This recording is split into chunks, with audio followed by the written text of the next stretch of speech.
Now, the whole process of public hearing was not really smooth and, very scientific or democratic always.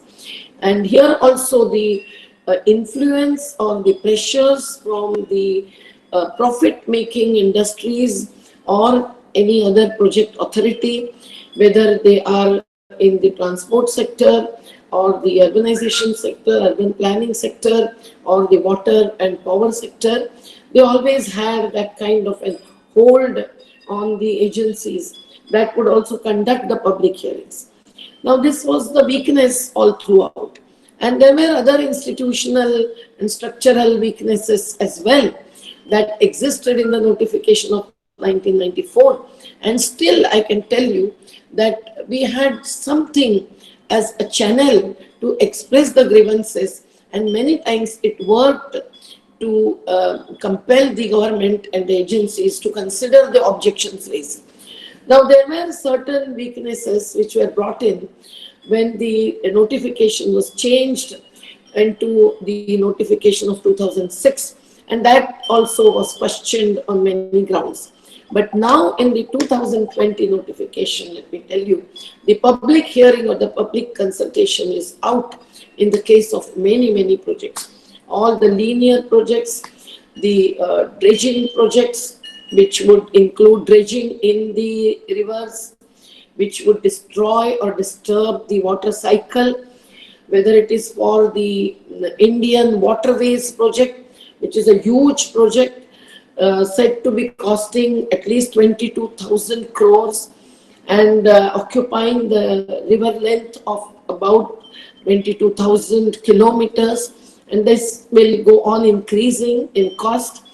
But all these projects are now pushed into the B2 category, and also many projects are given full concessions from the public hearing aspect of the decision-making process. Now, why is this happening? This is happening because the government is pushing development. They are development mongers, and they do not care for the environment per se, or the impacts on the life and livelihood of the people. Now, the people include the Dalits, Adivasis who live on the bountiful natural resources, but also all the riverine communities, including the farmers to fish workers, and the coastal communities, of course.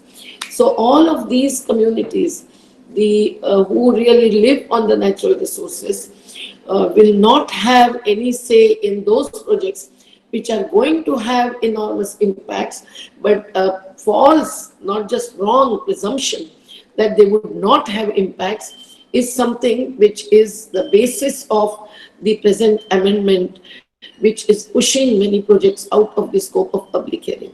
Now, this is really unfortunate because then they are pushing out the demos from democracy and are pushing the autocratic regime into the whole environmental sector. Now, this is very serious. We will take the example of waterways, for example. The dredging is permitted not just without public hearing, but also without the environmental clearance. Then it is going to have a horrifying impact. Because, as I said, the dredging or even the sand mining affects the natural water cycle of the subsurface to groundwater, and this is there in the judgments of the various courts and the National Green Tribunal at various points of time in the case of different projects. For example, the 27 February 2012 judgment in the Deepak Kumar versus Haryana sand mining case before the Supreme Court. The Supreme Court has given the judgment on that day, saying that the riverbed mining needs to be absolutely stopped and cannot be permitted. So the water bodies that would not just get affected by dredging, but also when the waterways are to transport the coal and the various chemicals and so on, not just when it is, the leakage is there, but even otherwise, the pollution in different ways is likely to take place, and we know how weak our systems of monitoring and controls with certain conditions that are sometimes granted in the clearances are. So there is most likely that the rivers would be destroyed with these kinds of waterways and the related infrastructure building, which would include not just jetties, but the storages and other infrastructures, roads reaching straight to the rivers and so on, for which not just the riverine forest, but also the agricultural land and the aquatic wealth of the fish and fisheries will also get affected. But along with the ants and insects and all that is a part of the aquatic wealth, as it is called. It is not just wealth, it is not just anyone's property, it is the common resource that is a part of the earth that we would like to save. And rivers are also the sources of water in the crisis and even in the normal situations, because it is those sources from where even the urban metropolis and megapolis draw the waters at the cost of the riverine population, but even that will not be available to them as potable water supply. So it is very clear that this notification is trying to really kick out the whole process of public consultation, which we strongly object. It also is very clear that it is trying to weaken the overall environmental legal jurisprudence. And that is also by certain things that are added in this. For example, as I said, they have given concessions to many projects. I will just refer to some of them. These are the exemptions. For example, the modernization of existing units, even of industry. Expansion up to 50%, all linear projects. These are the kinds of concessions that are given, which cannot be without environmental impact. Even if the old project is modified, expanded, the industrial unit, if it is giving out effluents and is having impacts, the impact is most likely to be expanded also. But they are giving exemptions to all highway expansions also. And highways in the border states, they have made it as a special category where also they are giving exemption from the public consultation. So these are the things where there is also the weakening of the overall authority structure. There is a district level regulatory authority that is brought in. Now the district magistrate, that is the collector of a district, is generally gives approval to industries in the area. But now there is this district level environmental impact authority, impact assessment authority, DEIAA, of which the same DM is going to be the chairman. Now when this environmental impact assessment authority will hear the concerns and also complaints, how can one who gives approval can also be the reviewing authority or hearing authority, grievance redressal authority? This question needs to be raised and is raised by various environmental organizations. The various examples that experiences that we have gone through also tell us that even before this particular new draft of EIA notification, there were certain weak spots. For example, the rapid EIA. Now, what is rapid EIA? Which was used for public consultation. But that rapid EIA was to be published and put forth for the people to be accessible, especially the affected people. And hence the public consultation was to be held in the region or the area which is directly affected.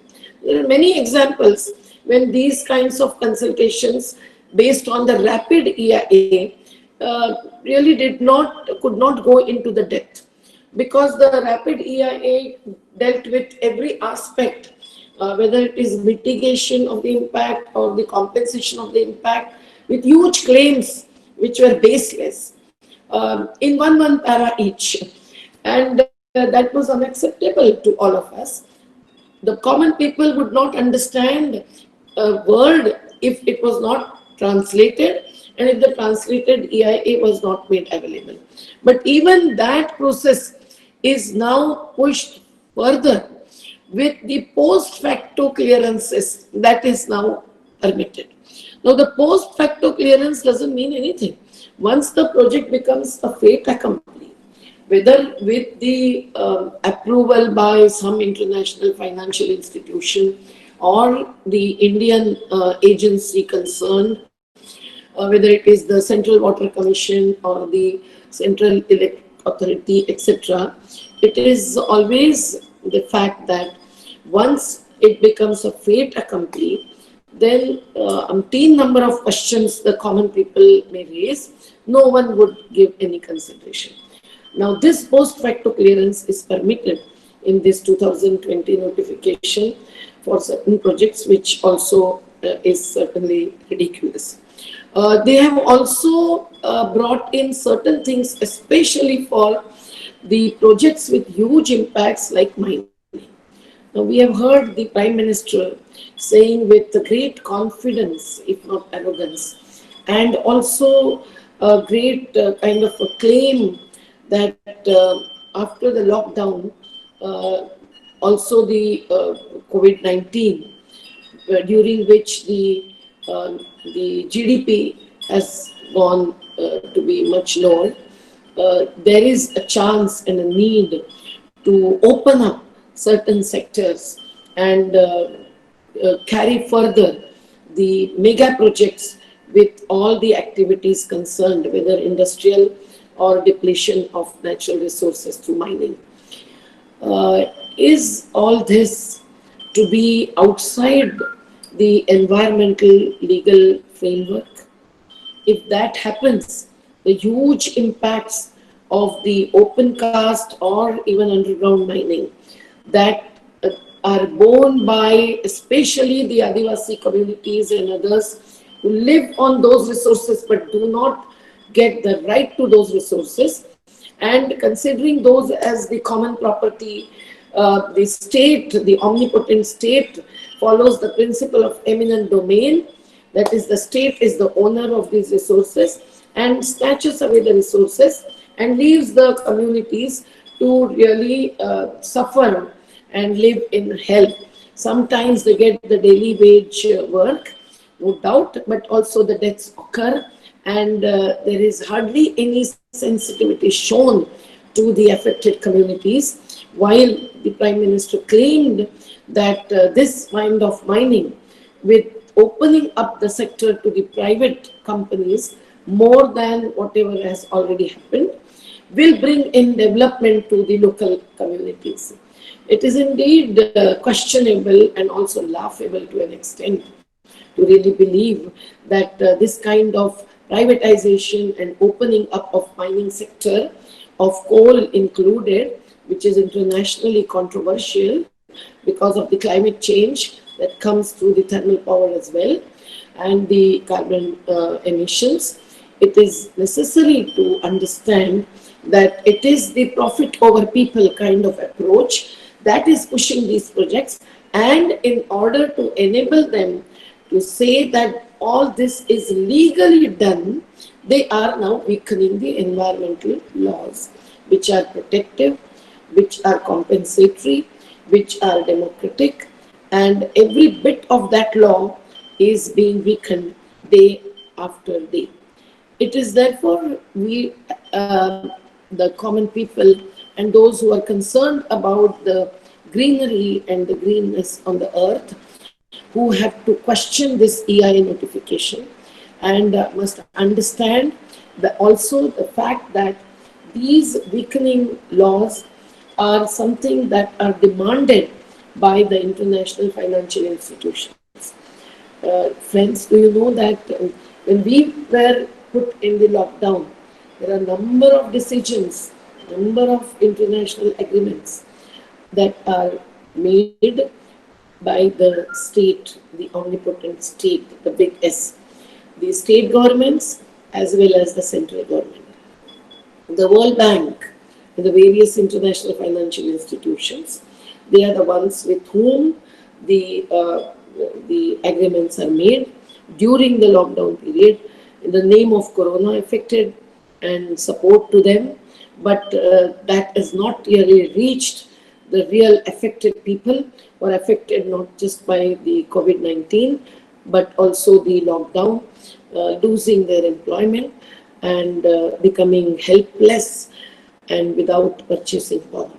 Now, if that had happened, 10,000 rupees would have been paid into their accounts, which has been the demand of all of us, the people's organizations, including trade unions and environmental organizations. But we must understand that when mining kind of projects are pushed and when the law is weakened, there is also another thing that is brought in.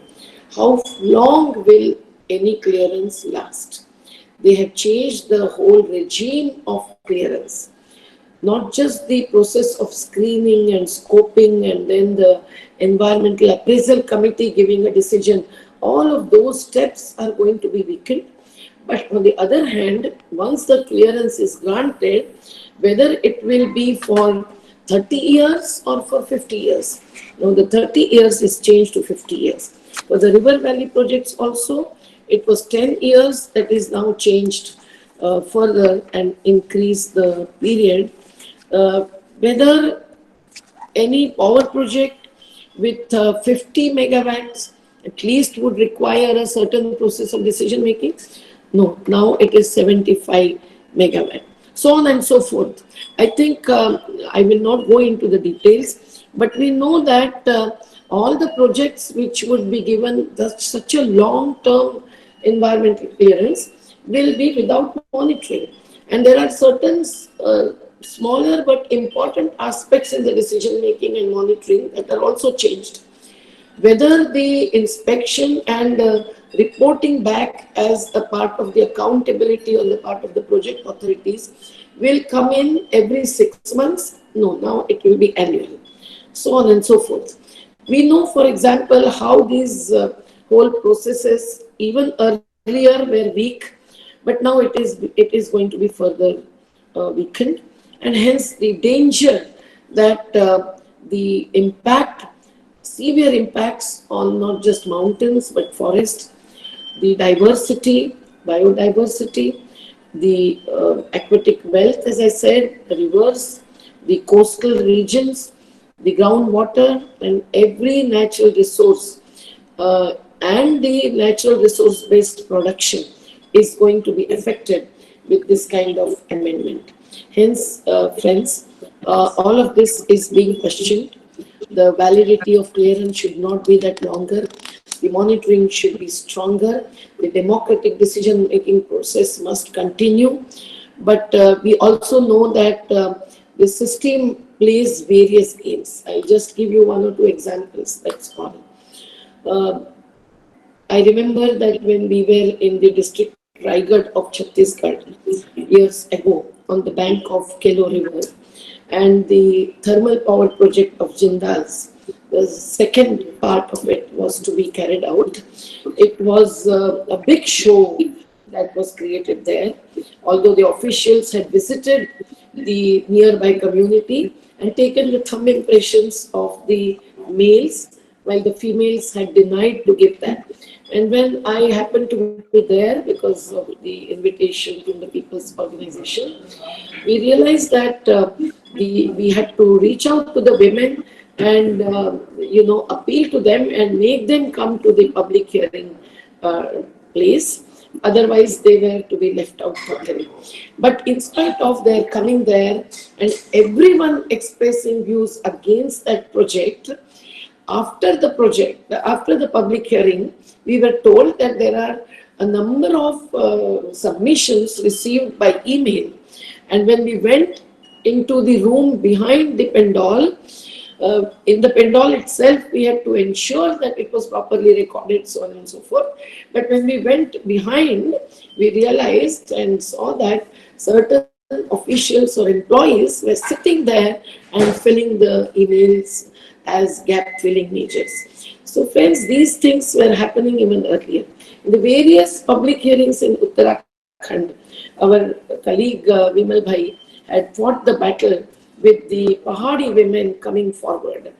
Even in Kerala, state like Kerala, where the greenery is much more and people are more sensitive to environmental issues, we have seen that the highways, the elevated ways, and such linear projects, people were rarely heard.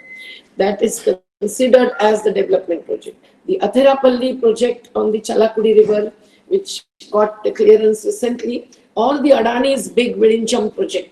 Everywhere, people and people's organizations, including some of the sensitive politicians, have questioned the decision-making processes, and the violations of environmental laws which existed till today were already occurring, and still the projects were pushed ahead because of the corporate power, and the state in various projects have been becoming the partners. In the builders projects, as in Mumbai, we have seen that the builders are given clearances again pre facto, but on one hand, when there was a condition that up to say 20,000 square meter of construction, they can go ahead with without clearance, and then the clearance can come. Now the actual regulation was different, but unfortunately, when the High Court at that point of time had interpreted that regulation as they can go ahead up to 20,000 square meter, and then the clearance can be sorted. So these kinds of wrong interpretations, manipulations, we have been witnessing. But the present, the new draft 2020 is really a part and parcel of the big game that is against people and nature played by the state.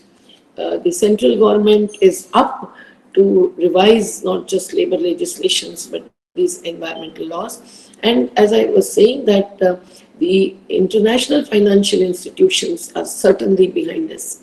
They who are for not just globalization but corporatization are playing a game through their investments. I would call it investments, whether it is a grant or a loan, a soft loan or a hard loan. The World Bank, the Asia Development Bank, the Asia Infrastructure Bank, all of these agencies, when they give the money, as they have done recently during lockdown period, which is what I was referring just before, it is worth 35,000 crores that have come from the World Bank alone, and 9 such agreements with the different international financial institutions, including not just multilateral but bilateral agencies, have already come into being. And these thousands of crores rupees have not reached the real needy people, but certainly have made an interventions into the legal regime, and also through the ministries where they become the consultants or the condition makers. Friends, therefore, I think the draft notification has been challenged by various organizations, but we must demand that there should be an interdisciplinary ecological expert panel that would review the notification, that must be withdrawn first, and then this kind of a committee should really look into what is the best kind of governance that would protect the environmental laws and the constitutional framework of values and people's rights as well. I think I will stop here, and you can ask questions, and we can also refer to certain more experiences. Thank you, sir. Yes, ma'am, it was a really great session. Can you hear me now properly? I think. I can hear you, but the voice goes down as you go on with the sentence. I don't know what is happening, but there is something wrong with the microphone. Anyway, can you hear me better? Carry on. Okay, so the question that I would like to ask you about is your opinion on the ethylene hydropower project. You have been working on the Narmada Bachao Andolan and the problems associated with hydroelectric projects. So, what is your opinion regarding the new notification of EIA? And if it happens, what will be the problems associated with the ethylene hydropower project? My dear friend, I have not gone into the details of that. I've been so busy with the migrant laborers and all who are suffering due to lockdown Yes, ma'am, that but just I could the not. outlook But of general hydropower project, you see, yes. as I told you that they are really going to exempt the parts and parcels of river valley projects, and the river valley projects also will be put into different categories to avoid the public consultation. Now, this was not there when the Narmada project, the Sardar Sarovar project, was granted a clearance, and that was a conditional clearance, but there was no public consultation at all. And now, I think more and more of river valley projects are being pushed into that category, and that is something which is very dangerous, because the big hydropower project, hydropower being considered as clean and cheap, are not really clean and cheap. They have huge impacts on the, not just on the submergence affected communities, but also on the rivers, the whole water cycles, and also the forest around, and the agriculture and horticulture, because the riverine land is generally the best of the land. Now here, if without the full-fledged environmental impact assessment, it is pushed, then the social impact assessment will also not take place, which actually should be interwoven with the environmental impact assessment. That is partly reflected only in one legislation, and that is the 2013 Land Acquisition and Rehabilitation Act, which also came after the Nandigram struggle, Narmada to Nandigram, the whole phases phased out or phased up struggle rather, and it really covers the SIA and EIA together. But that was not happening before, and now it will not happen again. So the Rio's Earth Summit of 1992 and all such international covenants which India has been a signatory to also are not going to be followed, because the large hydropower projects have had such impacts even internationally that the United States of America have now demolished or decommissioned more than 1,000 dams on its rivers, saying that the economics of the big hydro is also such that the decentralized small water harvesting projects are the best alternatives, and the rivers, especially the big rivers, must flow freely, and that is what is expected. So I think every hydropower project, whether it is the Pancheshwar Dam in Uttarakhand or the newly upcoming dams in Narmada, there is a must that we go through the social and environmental impact assessment and not grant clearance without it. Otherwise, the aquatic wealth, the rare and endangered species in the riverine forest, the people who have the hundreds of years old habitats, leave aside intergenerational equity principle, but even the equitability and sustainability in the present day development projects will totally be violated. Okay, ma'am. So now a new question that we have is, it's during the lockdown that this new notification came in, and it's resisting the power of people to protest against it. And what are the options that you would suggest to the people hearing this in a way to oppose this new coming amendment, and what is our say on it? It's very difficult to answer this question.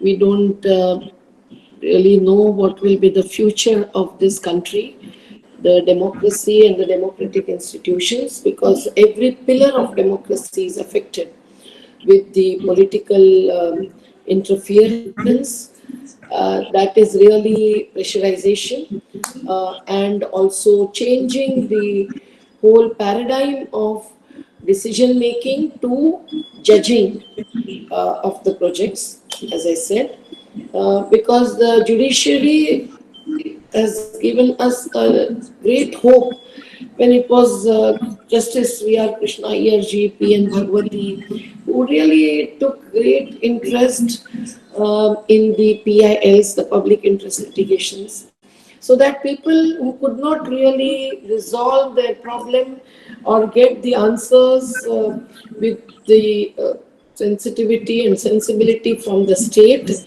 they would knock at the doors of the judiciary.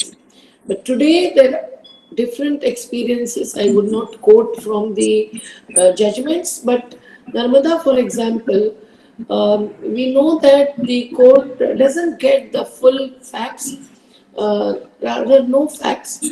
There are false affidavits with false data and documents that are presented, and that's why the judgment becomes really a very perverted one. Uh, but people struggle, the mass actions will have to go on, because for survival, people will have no other resort. The channels will be less responsive as we see it, and the expectation that after COVID-19, individuals to these statutory agencies all will be more sensitive to the environmental issues is not really being fulfilled. Within a few days since the lockdown has started getting opened up, we see how the mines are getting opened up, the public sector industries are getting opened up, everything for privatization and corporatization with huge investment. Rather than the employment generating small scale industries. The self-reliance is talked about through Atmanirbhar Bharat, but the Gaon Nirbhar Bharat is being killed through the ways and means that are followed mainly to increase GDP and not really to ensure equity and justice, including the distributive justice. So unless we really feel committed to saving our natural resources, we will not have food security, we will not have water security, we will not have life and livelihood security. But ultimately, it is the inequity and the vulgar disparity that results in such a situation that a small percentage of population benefits, profits, and the rest, say 93% and more of the unprotected workers, for example, bear all the burden. What has happened to the migrant workers who are not even on the drawing board? That is happening because the agriculture, which is the main source of livelihood even today in this country for a large percentage of population, is not giving them the due income and due support, not even food security, because they have to turn to cash crops, and they do not get the even the minimum support price, and so they walk out and they come to the building and construction sites where they are exploited, uh, their labor, and they are again sent back on foot without even giving that minimum support. So this kind of situation, the economic and political, needs to be changed fully, and for which the mass mobilization based on mass awareness is the only alternative, whether or not they put us behind the bars, as they've already done with many who question anything. If someone questions allopathy and supports naturopathy, then also the case is filed. We have witnessed all these kinds of vulgarities which need to be questioned. Friends, if the youngsters take it as their cause and do not really follow their careerism, but really follow what is happening to the GEP, the Grand Environmental Resources, GER, not just products, then I think we can still cross over these difficult times and turn the crisis into opportunity. Okay, so thank you, ma'am. But we'll just ask just a couple of more questions only, and we'll wind up the session. So one question is, there is some people asking about the legitimacy of EIA itself, the legitimacy of EIA itself. So some people think, is it really worth fighting for if it can be misused by the MOFC and for the private sector? And how can we implement social justice and consider people? So people has to be considered first, not just getting energy out of it or something like that, or giving it to the private sector. How can we, maybe change the EIA, or isn't that the thing that needs changing first? Of course, profit over people is the principle that we believe in and that gives us the cause to fight. And if the people are to be the first pillar of democracy, which is generally left out of even that framework of 4 pillars of democracy, and everyone follows that, unfortunately. Now the people are left out, the media is encroached upon, the judiciary is, we find in different cases, have influences other than the merits of the case or the constitutional value framework and the rights, fundamental rights or the directive principles which are not even justiciable. In such a situation also, we have to really go through the democratic processes, institutions, and there it is not just science, because there are a number of qualitative parameters which need to be taken into considerations, whether it are the archaeological remnants, for example, but the ecological, uh, you know, uh, legal framework will require some kind of assessment based on which the dialogue to debates to struggles can take place. And the battles are also on the ground and inside the courts. So the legal and the field battle both together becomes the strategy of the people's movements. But for any such questioning or debating or objecting or challenging, there need to be some basis, and that is the environmental impact assessment. So this tool we cannot deny or rule out altogether. But of course, as it is rightly said, that many times the process of assessment is distorted. And towards that end, it is the project authority that appoints the agency to carry out on EIA. We have seen there are certain universities, certain institutions which always give pro-establishment or pro-project reports. Now there this manipulation takes place, but which is the sector in this country which is not affected by such kinds of manipulations? The money and market matters, the capitalism really comes in, and the real science is knocked down.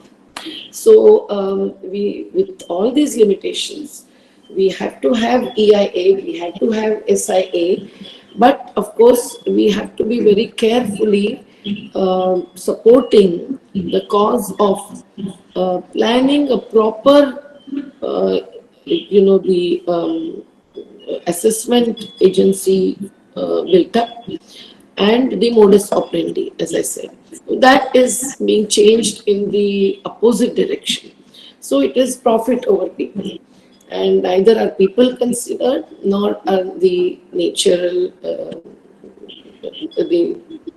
wealth is in front of their eyes. They only see it as wealth to gain their own profit, but not as a commonwealth and not as the earth that really protects us. While there is the alarming bells which are heard and listened to at the summits and international levels, here no one listens to that. The action plans are made, but those are only funding based and not really nature and people based. So there is this danger, and hence we cannot only depend on the formal EIAs or formal SIAs. The people's own assessment comes in when the public consultation takes place. That is what they are avoiding through this notification mainly. So I think we must have our own environmental impact assessment, not only depend on the EIA reports and take those for granted. So, as you mentioned, how can we deal with the trade-off between economics and environment? Actually, there should be no trade-off. It's the dichotomy which is a false one. Mr. Nitin Gadkari, the central minister, had said in the parliament once that you have to decide whether you want environment or development. Now, this question is really not acceptable to us, and we have already given an answer through our writings and otherwise, but who cares? For them, it is development at the cost of environment. That is the main goal. But what is it that is bringing to us? It is the tsunami, it is the Oki, it is the Fian, it is the Nisarga cyclone faced in the Western Ghats. What a name it is. This is not Nisarga. The cyclone is the destroyer of Nisarga, which is nature. So on and so forth, and also the various viruses, not just corona, but various viruses. So how can we really accept this kind of dichotomy? Environment really provides the real capital, if I can call it capital, which is indispensable. The money is dispensable, everything is dispensable, but not the natural and human resources. And hence, we should really question these kinds of false presentations, which really fools many intellectuals as well, as we see it. Now, we don't claim that we know everything and we are the people who should be consulted. But I think the common people who live on the resources, they know it better. They should be the real decision makers because they are the real protectors of every natural resource. And that is that kind of economy, and also the culture, the agriculture, for example, that is being ruled out as underdeveloped or undeveloped. And there the entry of the market, which really is not just replacing the natural resources with monetary resources, but changing the overall vision of life. And that needs to be really taken cognizance of by all of us who cannot keep quiet and question all wrong decisions, such as in the case of amendment in the EIA notification, which is a small part of the environmental legislation, one may think, but no, it is a major intervention in the opposite direction that we must challenge and stop. Yes. So, many times they are compelled to withdraw their ordinances as well, as in the case of land acquisition. But we have to deal with the politicians, the people's representatives, the state power holders at the states as well as centers, because every one of them, more or less, is going towards some kind of a magnetic vision, as the Maharashtra government, from whom we have still hopes, because they are for dialogue at least with the people's organizations, but they are also going towards the magnetic Maharashtra, with biggest possible investments coming after the lockdown from the foreign agencies and industries and corporates and the financial institutions towards the big industries, not the employment generating, labor intensive technologies and industrialization. So this is the sad story, but we have to face it, and not just face with the depression or face oppression, but we must question and pose the challenges with all the strength, especially the mass strength. So, is one more thing that I would like to ask you before we wind up is, isn't mitigation more we have to prefer than mitigation more have to be preferred than adaptation in this situation? Are like the simple logic that a layman asks is, aren't we spending millions of rupees, Indian rupees, in adaptation, or once the disaster has happened, whereas we could have prevented that by using adaptive measures that which we listen to the climate scientists and understand some solutions, or like alternative energy on things like that. Isn't mitigation something that we have to focus on than adaptation? Yes, mitigation is the first principle, not just compensation. Adaptation towards what end and through what ways and means. If we have the right kind of choice of technology, then only mitigation is possible. It is not just by changing the height of the dam a little bit or changing the site of a project. Sometimes that also works. But if we have mitigation as the major goal, then the technologies in many sectors need to be changed.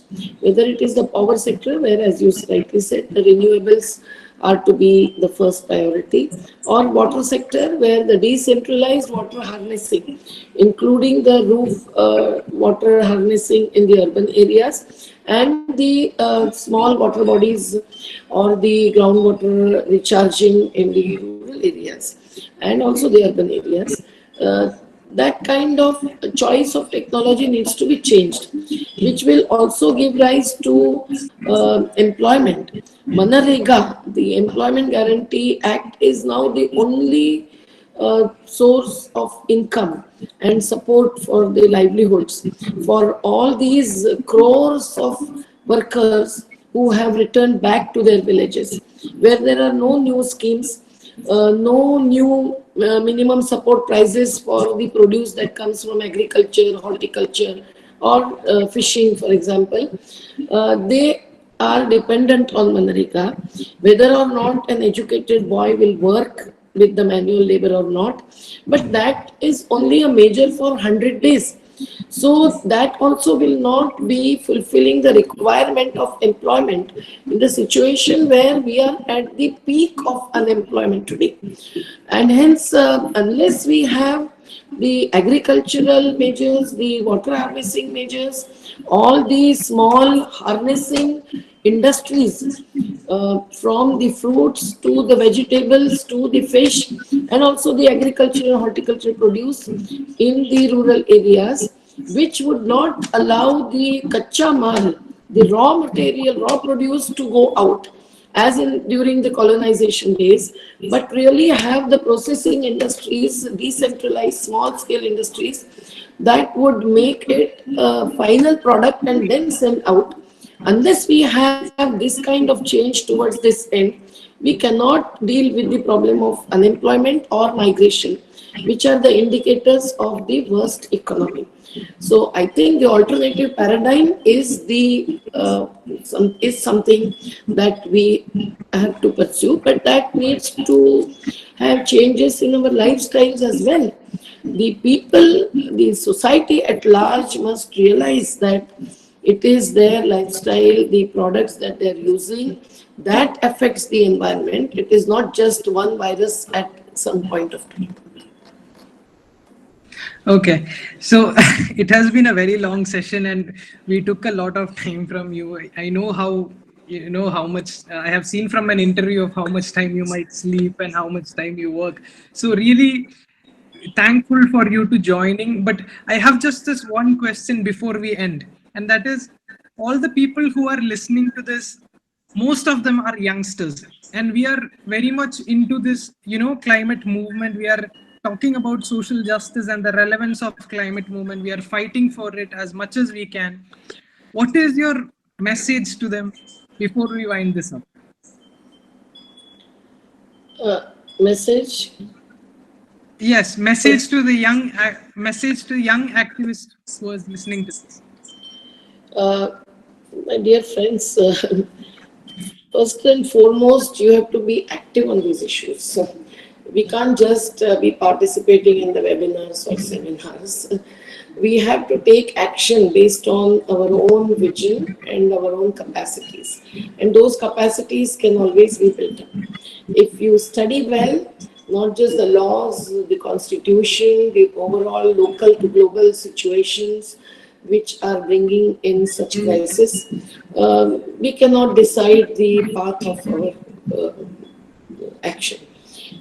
Another thing is these kinds of dichotomies which we just discussed are really fake ones, whether you want environment or development. These kinds of questions must be very strongly and confidently answered by you, me, and all of us.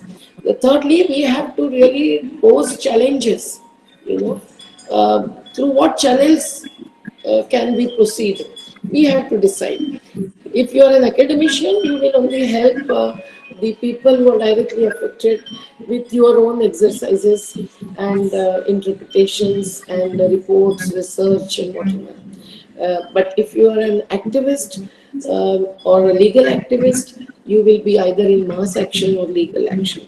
Now, for doing this, you have to compromise on your own kind of aspirations or sacrifice, but that's too much of an expectation. But little bit of sacrifice, leave aside your own work, sometimes your family, rise up above your own immediate ambitions, and really give your time for others. And others include all living beings and the nature as well. I think much can be done. But wherever you are, you don't take any development project with blind faith. अंधश्रद्धा से हाथ मत जोड़ना. You look into not just the cost and benefits, economic and financial, but also the social and environmental impacts of those, and then decide whichever party government you may have in your own state. Question the government, get to know about the project and the forces behind it. It is also a political analysis that you have to carry out. And through RTI and other kinds of legal privileges, you can have all the documents in your hands. Now everything is getting weakened. The central government, as of today, is not allowing the strong legislative, support to be with us anymore, whether it is the labor legislation or environmental legislation, as I just said. And the Electricity Act is changing, and that's all in favor of the big corporates, not even the MSME owners. So we have to be consider ourselves as the first pillar of democracy and act, but not act as individuals.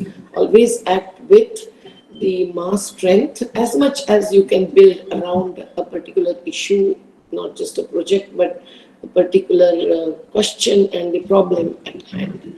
And there you have to also learn to mobilize masses, to educate masses, to make them aware, and to take them together. Now, they may not come all the way through to the manzil, but to whatever extent they can accompany you. Don't feel frustrated if they get away into their own jobs and their own lives. But if you are committed, you can always carry on and reach the manzil. I'm sure of that. So thank you very Okay. much. Thank you so much, ma'am, for joining with us. Thanks a lot for your time. This was such a great experience, and it was inspiring for everyone who joined in and who will listen this afterwards. So I really give my thanks to ma'am for joining, and all the people who was involved in this webinar, all the people who have joined.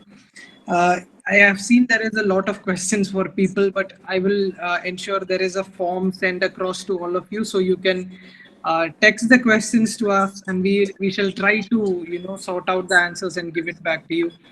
So thanks a lot for everyone to join. Thanks a lot, ma'am, for joining. Thanks. I'm sorry if I sounded a little disorganized because I couldn't get time even to prepare That's my all right. Having you on the webinar itself is a great thing. thanks. So thank you, ma'am. Thank you.